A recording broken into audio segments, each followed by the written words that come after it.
Hello everyone.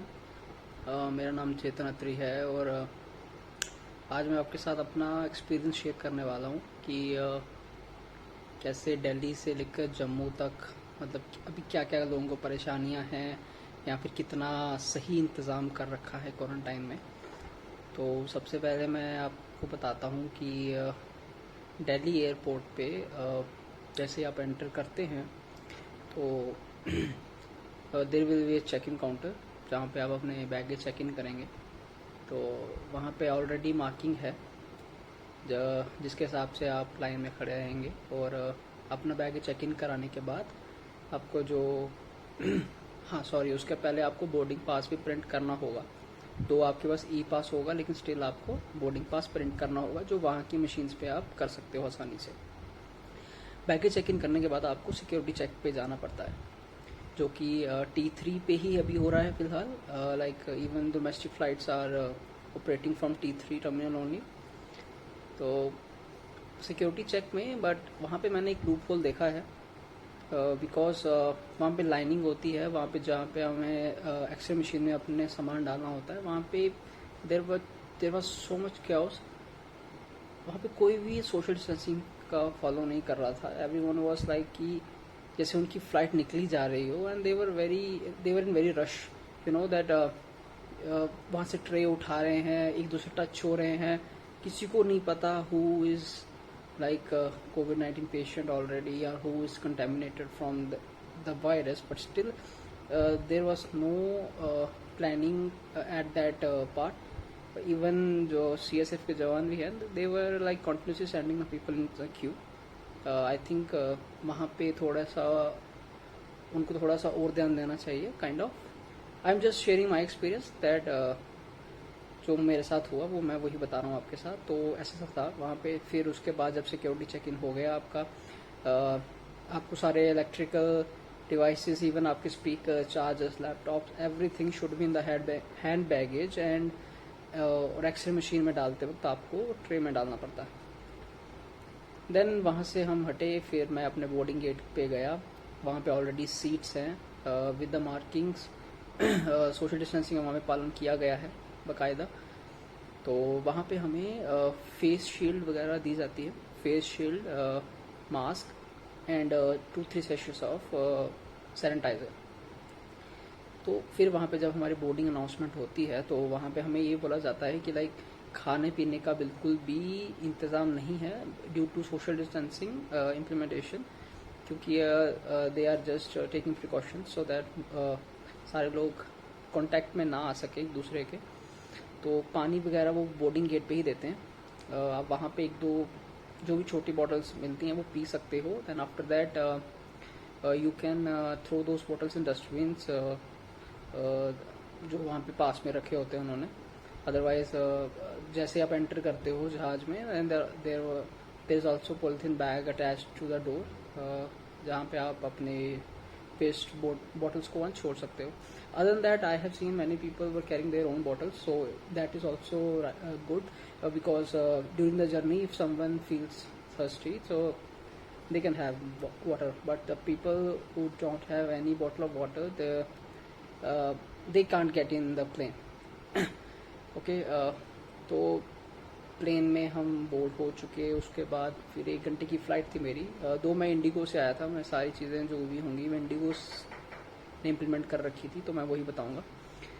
फिर जैसे ही हम एयरपोर्ट पे उतरते हैं तो वहाँ पे हमें बताया जाता है कि there is separation of like 2 हिस्सों में लोगों को बांट दिया जाता है। एक जो डिफेंस से होते हैं, डिफेंस पर्सनल्स, और जो नॉर्मल सिविलाइज पीपल, दोनों के लिए अलग अलग काउंटर सेटअप है।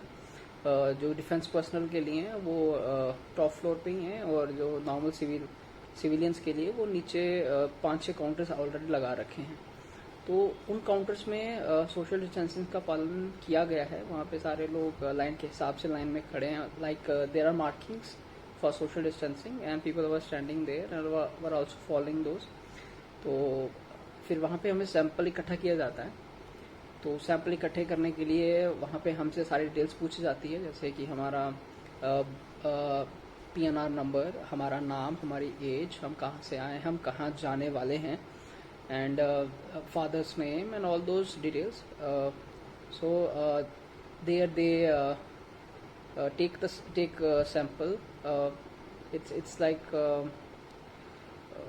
they took sample. There is some cotton. They cotton को हमारे नाक के अंदर डालते हैं and that sample is taken from us. So after that we are supposed to take our baggage from the conveyor belt that has the baggage. मतलब उनका baggage पड़ा होता, ठीक है, अंग्रेजी नहीं आ रही, ठीक है। तो वहाँ से हम बैग लेके जैसे हम बाहर आते हैं तो हमें बोला जाता है कि लाइक आपको एक पर्ची लेनी पड़ेगी।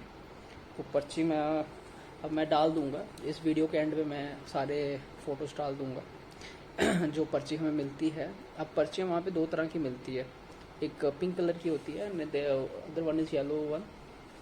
तो येलो वन का मतलब है that you have opted for free quarantine, that's government quarantine centers, and the pink one is paid one. So because I have read news about government quarantine centers, though I might be wrong, it's just like it's my only opinion, what I have seen in Google and all the other pages. So I have seen that there कि government की कुछ हालत सही नहीं है, then मैंने paid quarantine opt किया। तो then we were asked to board a bus. So बस के मामले में आई विल से JKSRTC की बस है, इतनी खस्ता हालत है वो बस, मतलब सीरियसली अगर हम बोला जाए कि हमें बोल रहे कि वहाँ पे इतना कुछ फॉलो करना है, ये करना है, वो करना है, जब हम बस की हालत देखते हैं तो हमें सारे ऐसा लगता है कि यार जिसको होना होगा वो उसी में हो जाएगा। मतलब सीरियसली वो बस मुझे लगता है वो सैनिटाइज की जाती है कि नहीं की जाती आफ्टर एवरी जर्नी।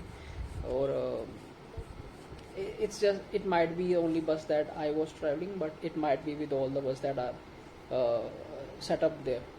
So बस पे चढ़े, then बस वहाँ पे हमें अप्रॉक्सीमेटली 45 to 46 मिनट लगे। सो मेरी 9:45 फ्लाइट थी, 11 बजे मैं जम्मू पहुँचा, 11:15 या 12 बजे तक हम वहीं पे थे, बिकॉज वो पैसेंजर जब तक सारे नहीं आते, 24 के करीब पैसेंजर्स थे, तो 40 के अराउंड सीट्स थी, 42 और 24 पैसेंजर्स थे। तो 24 पैसेंजर जब सारी सीट्स भर गई, देन ड्राइवर साहब ने गाड़ी चलाई, देन गाड़ी चली और फिर हम चलते चलते गए। फिर रास्ते में एक दो चेक पोस्ट थी जहाँ पे ड्राइवर को गाड़ी रोकनी पड़ी to just show that these are the people जो क्वारंटाइन सेंटर में जा रहे हैं या पेड क्वारंटाइन जा रहे हैं कटरा के लिए। और हाँ, फ्लाइट में जो भी बंदे आते हैं सबको कटरा लिया जाता है, ठीक है, तो उसमें हमारे पास कोई ऑप्शन नहीं है। तो कटरा लेके गए हमें पेड क्वारंटाइन के लिए। तो फिर हमें होटल्स के पास ही, जितने भी सारे होटल्स हैं बेसिकली 4-5 होटल हैं, I will name them, KC residency, Asia hotel, Devi the grand, valley resorts, and there was one Basera. 5 hotels were there, and only Basera had the rate 1500 plus GST. All other hotels having 2000 plus GST, which is total 2240 rupees. Okay, so मैंने opt किया था 2001, and because क्योंकि लोग जैसे ज़्यादा preference बता रहे थे, तो KC residency was the first choice of many people. So उनको KC रेजिडेंसी जिनको मिल गया, उसके बाद सेकंड प्रेफरेंस सब ने एशिया के लिए किया, और जो बच गए then they Devi the grand. Okay, so फिर उसके बाद हमें होटल्स पे लिया जाया गया, जो जो लोग जिस होटल से थे उनको वहाँ पे उतारा गया, एंड देन आफ्टरवर्ड्स हम सारे अपने होटल्स में आ गए। होटल्स में आके सबका बकायदा टेम्परेचर चेक किया जाता है। Then they were like ask some basic information, name, age, from where you're coming and where will you go, and all those things they were again asked, and the same details were asked at that center where we were registered at airport, and at the place where we were asked about the which hotel we will be provided with. So ये कुछ basic details हर जगह पूछी जाती हैं। तो वहाँ पे actually हमारा आधा पौना घंटा तो वहाँ पे भी लगा हमारा, क्योंकि 24 बंदे, जब हर के बंदा जाके होटल की चॉइस देगा एंड ऑल दोस थिंग्स, सो वहाँ पे आधा पौना घंटा हमारा वहाँ लगा। तो होटल्स में आ गए, होटल में आके हमें रूम साइन हुआ, हमें वहाँ पे वहाँ पे बाकायदा अच्छी फैसिलिटीज़ है that I can totally like say with much confidence because I am currently experiencing the same. So I will show you the room for now that I am in currently Asia Hotel. So basically all the facilities that you're supposed to get in an hotel, you are getting the same. See, so currently I have 2 double beds in my room, but I am the only one. Okay, so फिर क्योंकि हम 2:45 बज गए थे तो हम कमरे के अंदर आ गए एंड जो हमारी पेमेंट थी वो कार्ड से भी हो सकती है, कार्ड से, कैश से, whatever you like, all options are available here. So and payment that I have made, they have taken advance payment. They say that एक दिन लगेगा तो 2240 रुपये. So I have paid with my credit card. So after that I came to my room, so I saw the room, so it is really good room. So I went to washroom as well. Washroom की हालत भी काफ़ी अच्छी है. They have maintained well and sanitized as well. All the towels were new and even the floor was dry, so everything was perfect. तो मैंने अपना सामान रखा था and TV is there also. So मैंने वाईफाई का पासवर्ड पूछा, wifi का पासवर्ड मिल गया.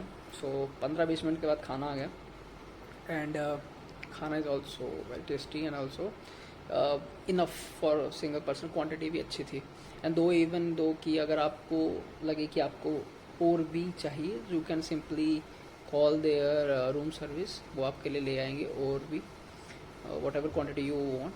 सो there is no that limit that you cannot get more than what you have got in the first serve. So ऐसा नहीं था. So अभी तक एक्सपीरियंस तो काफ़ी अच्छा है and I will post all the photos, even the room photos and also the slips that I got during this whole journey.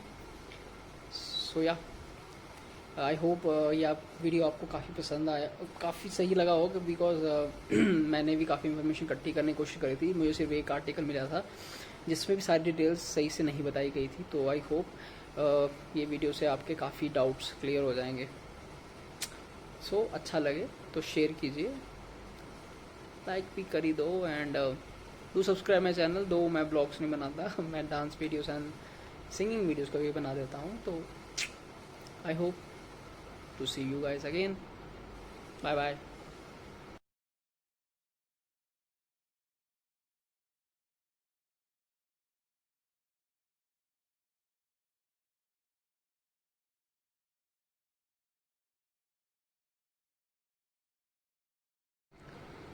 और बाकी सब डिटेल्स कि डिनर कैसा रहा, ब्रेकफास्ट कैसा हुआ, मैं घर कैसे पहुंचा, रिपोर्ट्स कैसे हमें पता लगा कि पॉजिटिव है, नेगेटिव है, and all this details. So I will share on my Instagram, so you can check the details in the description and it's public profile. You can either follow me or you can simply check from my Insta. Thank you.